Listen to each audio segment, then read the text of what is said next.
Hello again, rail fans, and welcome back to another high iron outing. Here in Florida, the third week of March usually hosts spring break, and that's what's happening this week. We're heading up north for some cooler weather and the mountains, and hopefully we catch some operations on the Norfolk Southern.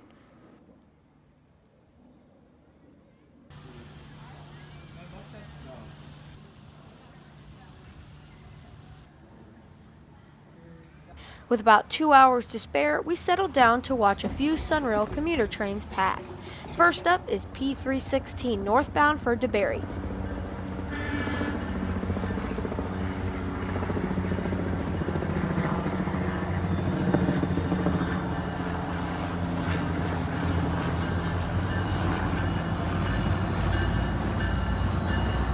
Five minutes at the station, and P316 races off to Maitland Station.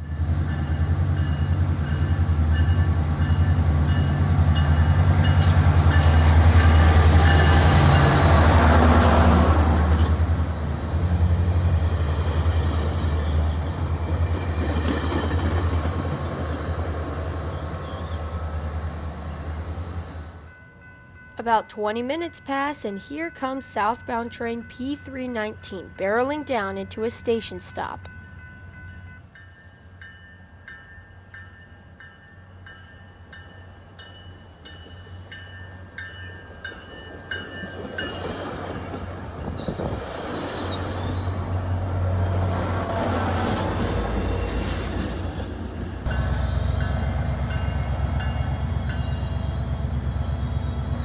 Inspecting the ex-GP40 locomotive numbered 101, Sunrail and Wabtec partnered up to create these strange-looking engines for passenger commuter services.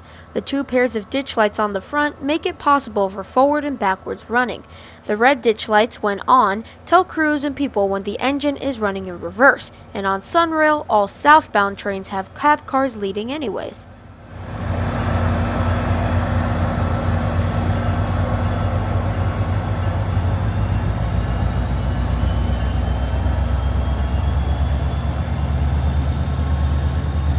Now it was on to Sanford, as we had to check in before 2:30 p.m. Arriving just after 1, we get a chance to scope out the area. But first, the cars are loaded up and all are coupled together to make one solid cut of loaded auto racks. While on board trains and in stations, even if state or local policies are different, refusing to wear a mask is the Inspecting Amtrak Superliner passenger cars, we notice these two lights on each of the cars. These indicate the current state of the car's brakes. When the orange light is on, the brakes are applied, meaning these cars aren't going anywhere soon. When they're green, the brakes are, you guessed it, not applied. The lights are configured in a certain way that the train crew can look down the train to make sure that all the lights are green before departing. Just before the clock strikes 3, we begin boarding. The whole process was quite easy, leaving your luggage in your car and taking a carry-on bag into the train. Soon, when all the passengers were comfortably on board, the engines couple up to the head and the auto racks bring up the rear. About 5 minutes before 4 o'clock, Amtrak PO5212, the northbound auto train, departs.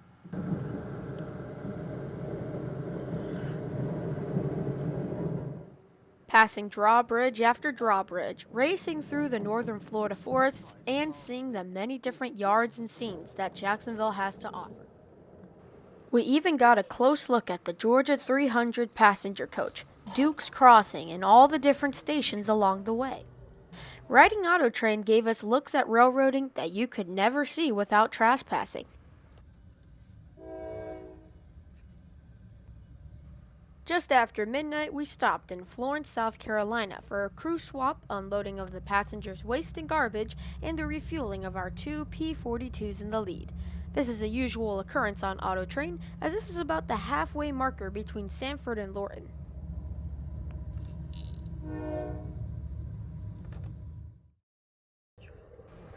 Sunrise over the forests and towns in Southern Virginia. I'm up early to enjoy the first glimpses of dawn as we near Richmond. Sunrise is my favorite part of the morning, as it promises the beginning of a new day, and what could be nicer than experiencing it as it lights up the chilly climate of the Blue Ridge Mountains. passing Ashland, Virginia, and speeding past the sleepy neighborhoods that parallel the tracks. With good dispatching tonight, PO 52 was 1 hour early, and no one can complain about that.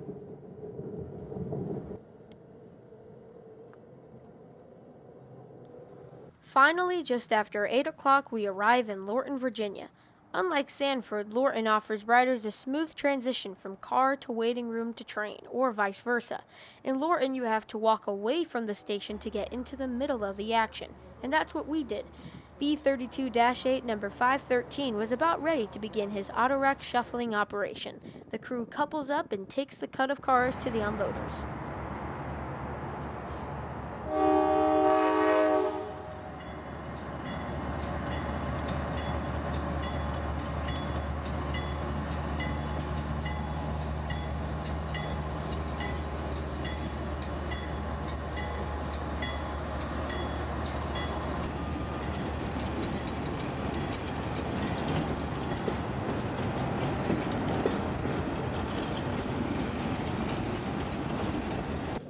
Amtrak owns 20 B32-8s that were built by GE in 1988.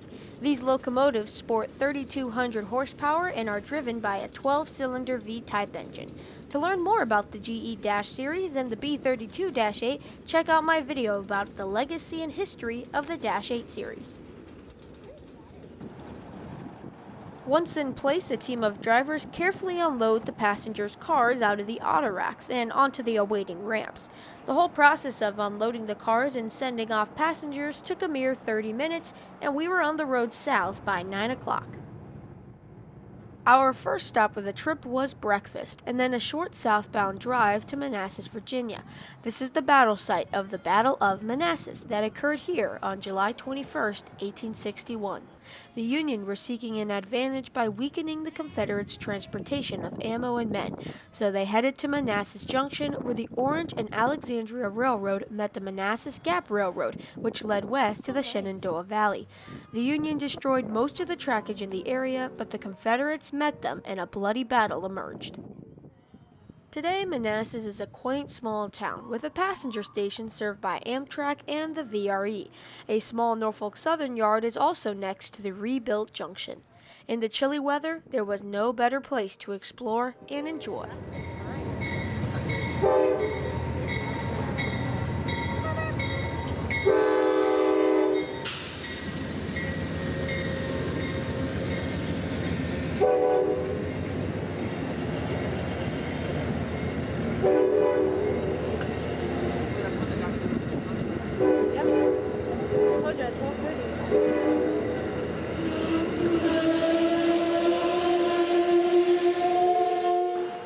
The next day, we found ourselves in Roanoke, Virginia. After a nice mountain hike and a hearty lunch, we drifted over to the Virginia Museum of Transportation, located only feet away from the Norfolk Southern's Roanoke district. The museum hosts a variety of sections, from buses to planes, but by far the biggest exhibit were the trains. A high-hood SD40's cab was quite the showpiece, not to mention the many different scales of model trains they had to offer. Brass locomotives, O-scale layouts, and plenty of HO-scale models excited all the modelers who came through these doors. Exhibits on the Virginian Railroad and Norfolk Southern are everywhere, as the real trains pass outside.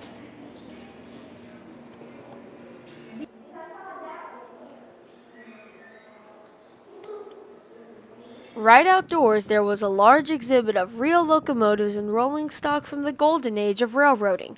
GG1 steam engines and switchers flanked the pathway. There was Norfolk and Western equipment, Chesapeake and Ohio, Wabash, and even 4662 Challenger number 1218 sporting its 12 drive wheels and its mighty 5,400 horsepower.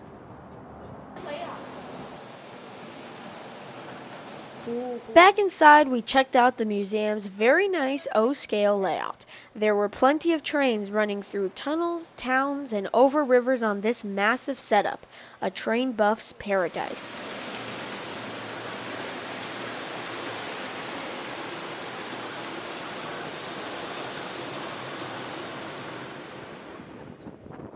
Later that afternoon, we scurried to the tracks to see some yard jobs working the area. We set up on the Martin Luther King Jr. pedestrian overpass, which puts you right over the west end of Schaefer Yard. A pair of Norfolk Southern locomotives were backing into the yard, and a set of helper units were returning as well.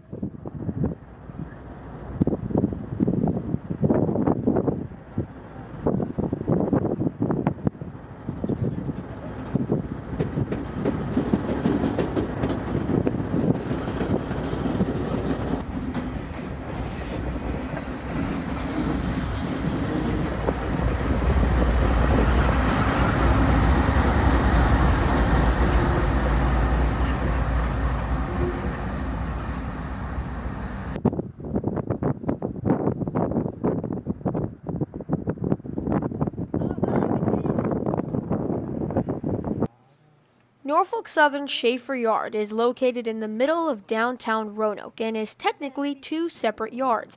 They both sport N&W turntables that are still operational to this day. Both have storage tracks that are packed with old Dash 8s and Dash 9s, and both are quite massive. A slug set was working the yard today, as this area gets over 40 trains a day, with most of them stopping to make drop-offs and pickups. It was sundown and the temperature was dropping quickly, so we began to drift back to our hotel. But the next morning, we'd be out again for some more operations on NS's Roanoke District.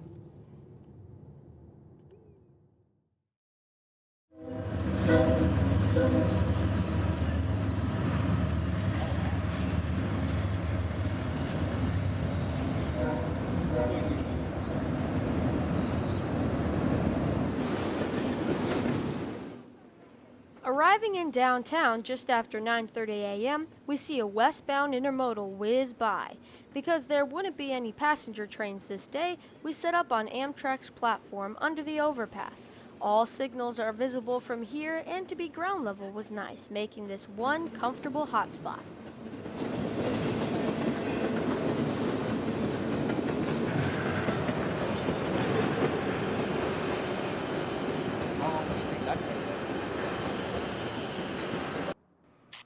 Only minutes after the intermodal train cleared the south end of the yard lead signals display an approach.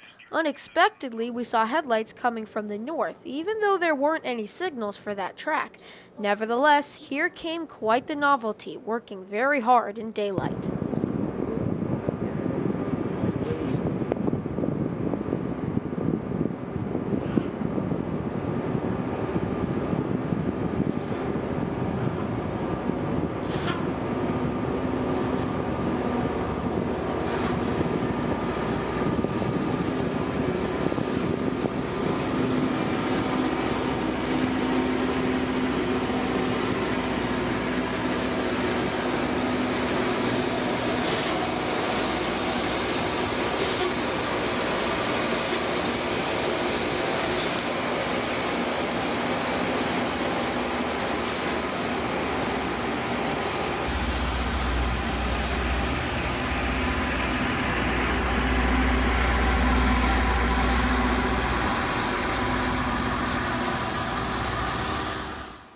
Luckily for us, this cloudy Monday morning, the Lorton rail grinder showed its face, with sparks flying and water hoses spewing the cold water to stop any fires on the ties.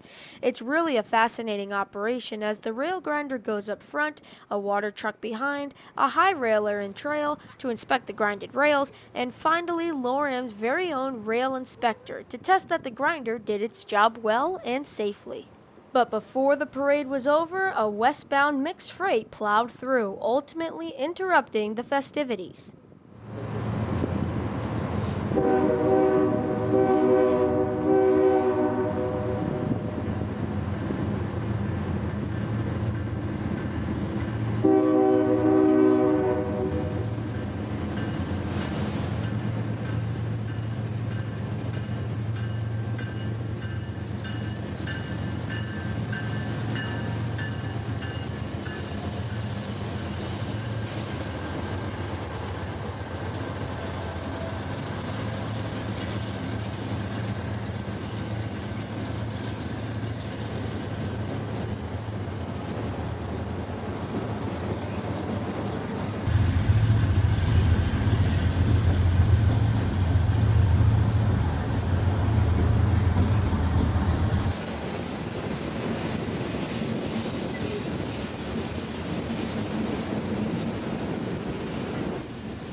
Something that you don't see anymore on the CSX is the surplus of predecessor railroads' rolling stock, like these Norfolk and Western hoppers and rock flat cars.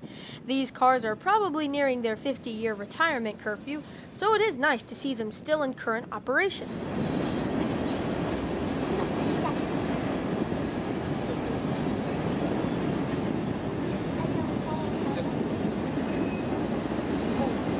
Before the freight train was even into the yard, a local with a slug set and an N&W caboose made its eastbound move.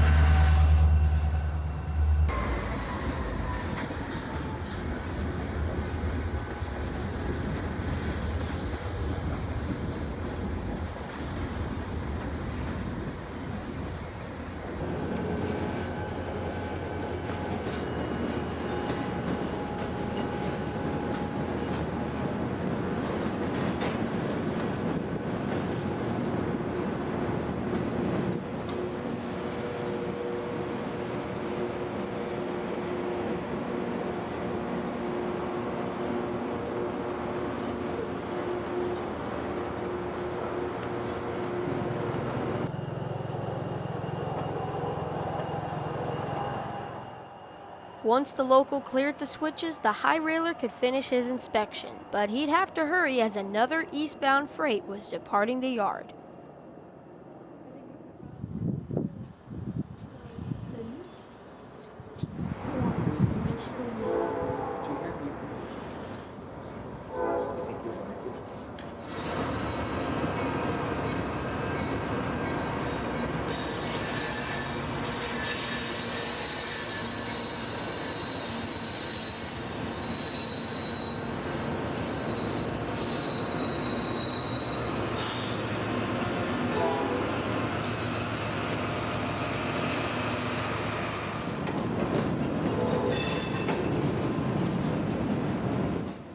Presently, this mixed freight train is an eastbound, but in about half a mile, it'll turn north to Mannassas and probably on to Shenandoah.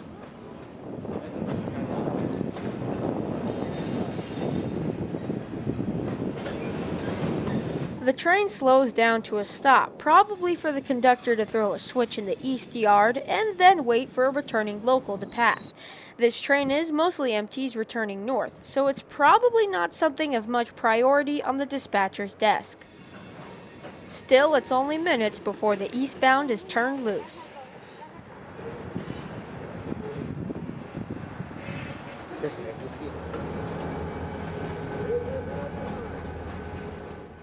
"5 minutes pass and the local we saw earlier returns west to the yard to make its drop-offs. We would later find out that he would double as an inspecting train.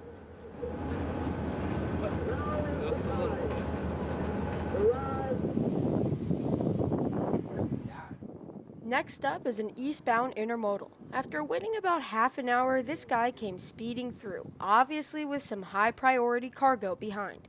A nice surprise was the friendly crew at the helm as well.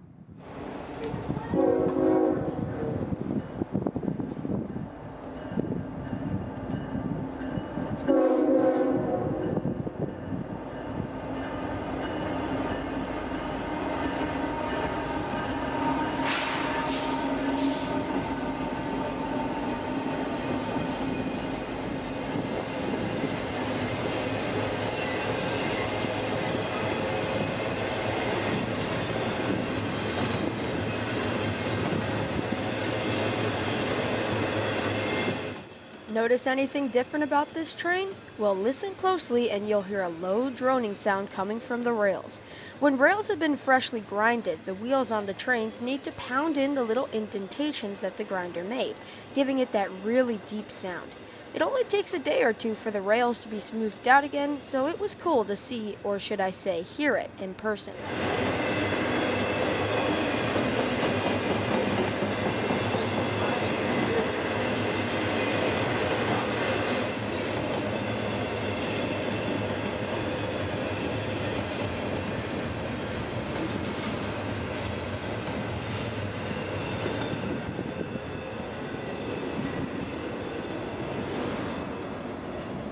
Of interest was the Autotrain tank car to the left of the main line. Obviously, there was some kind of derailment here recently, and demolition and the scrapping of the cars are still underway.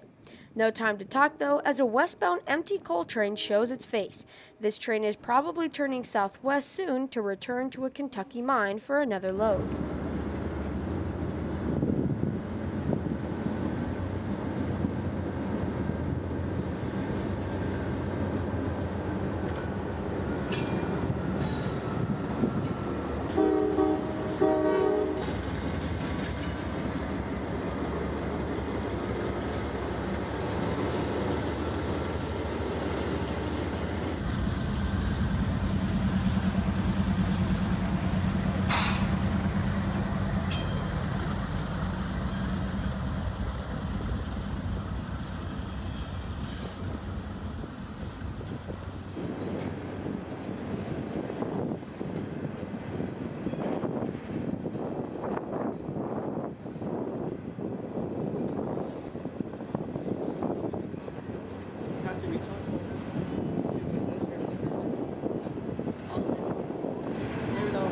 But it's speeding up now.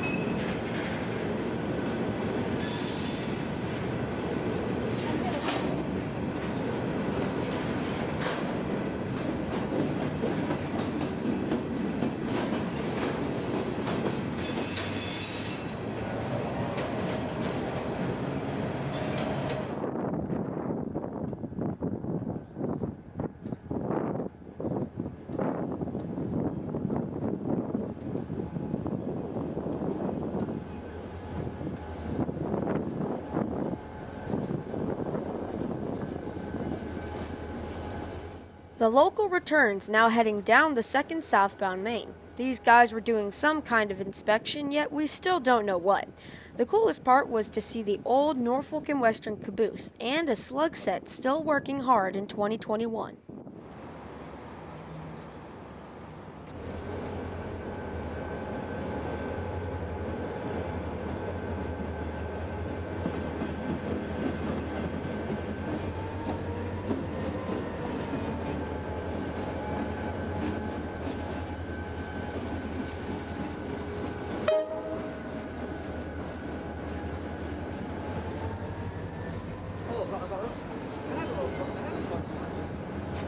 Look at that.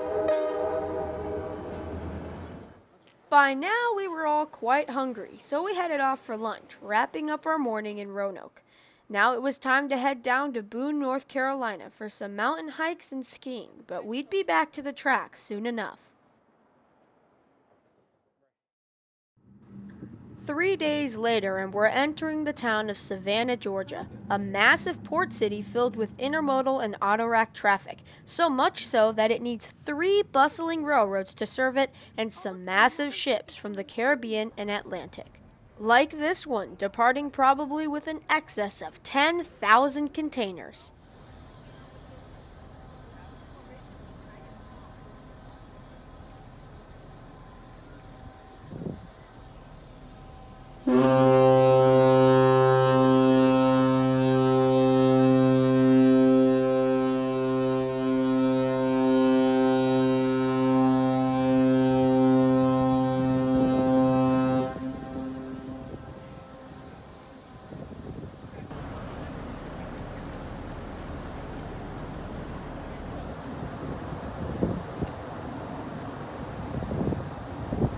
Because the port is inaccessible to the public, we swung around town and found a Norfolk Southern yard with some good news on the signal.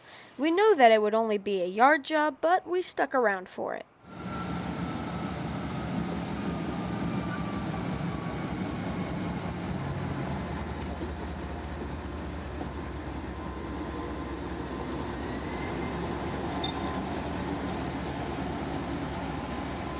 Obviously, the quantity of this yard's traffic is heavy enough to warrant the need for a 6-axle switcher, something not seen every day here. Also nice was the locomotive itself, a GE CW44-9. Norfolk Southern is one of the few railroads that still use these old workhorses to date, and to have it stop and idle right next to us was quite the treat.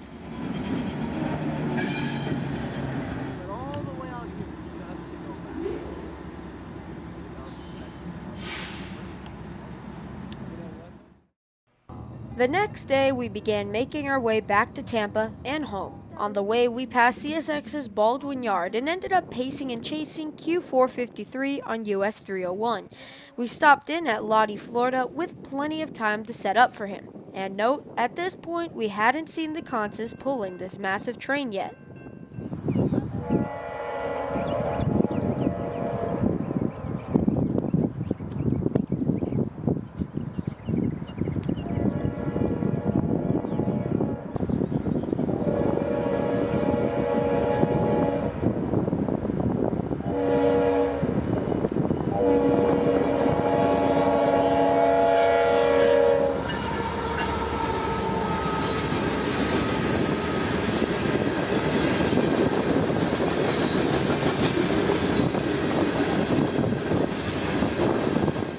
Well, that was the most ridiculous surprise to date. No one in Florida knew this Consus was coming down today.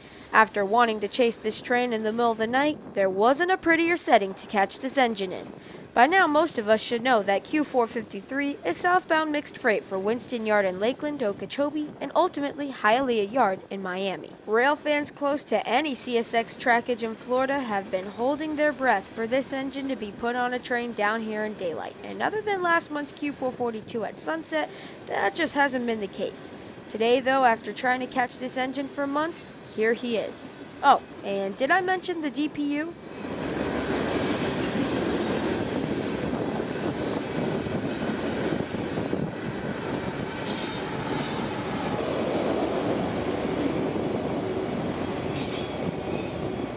We did have an agenda this day, so our short chase would end in Waldo, where the switch that connected Brooksville and the Brooksville subdivision to the S-Line, about 40 miles north of Ocala. Under the US 301 overpass, there is a nice curved shot, and we knew that 453 would be highballing here.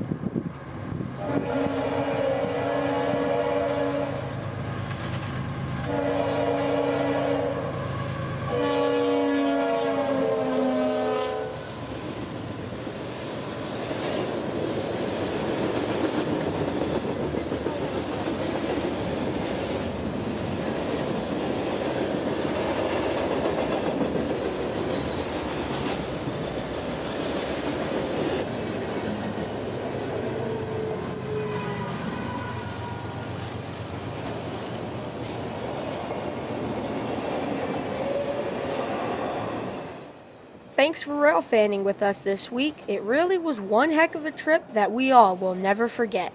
But until we meet again, whether in HO scale or on the high iron, this is Christian from Multicolor Films. End of transmission.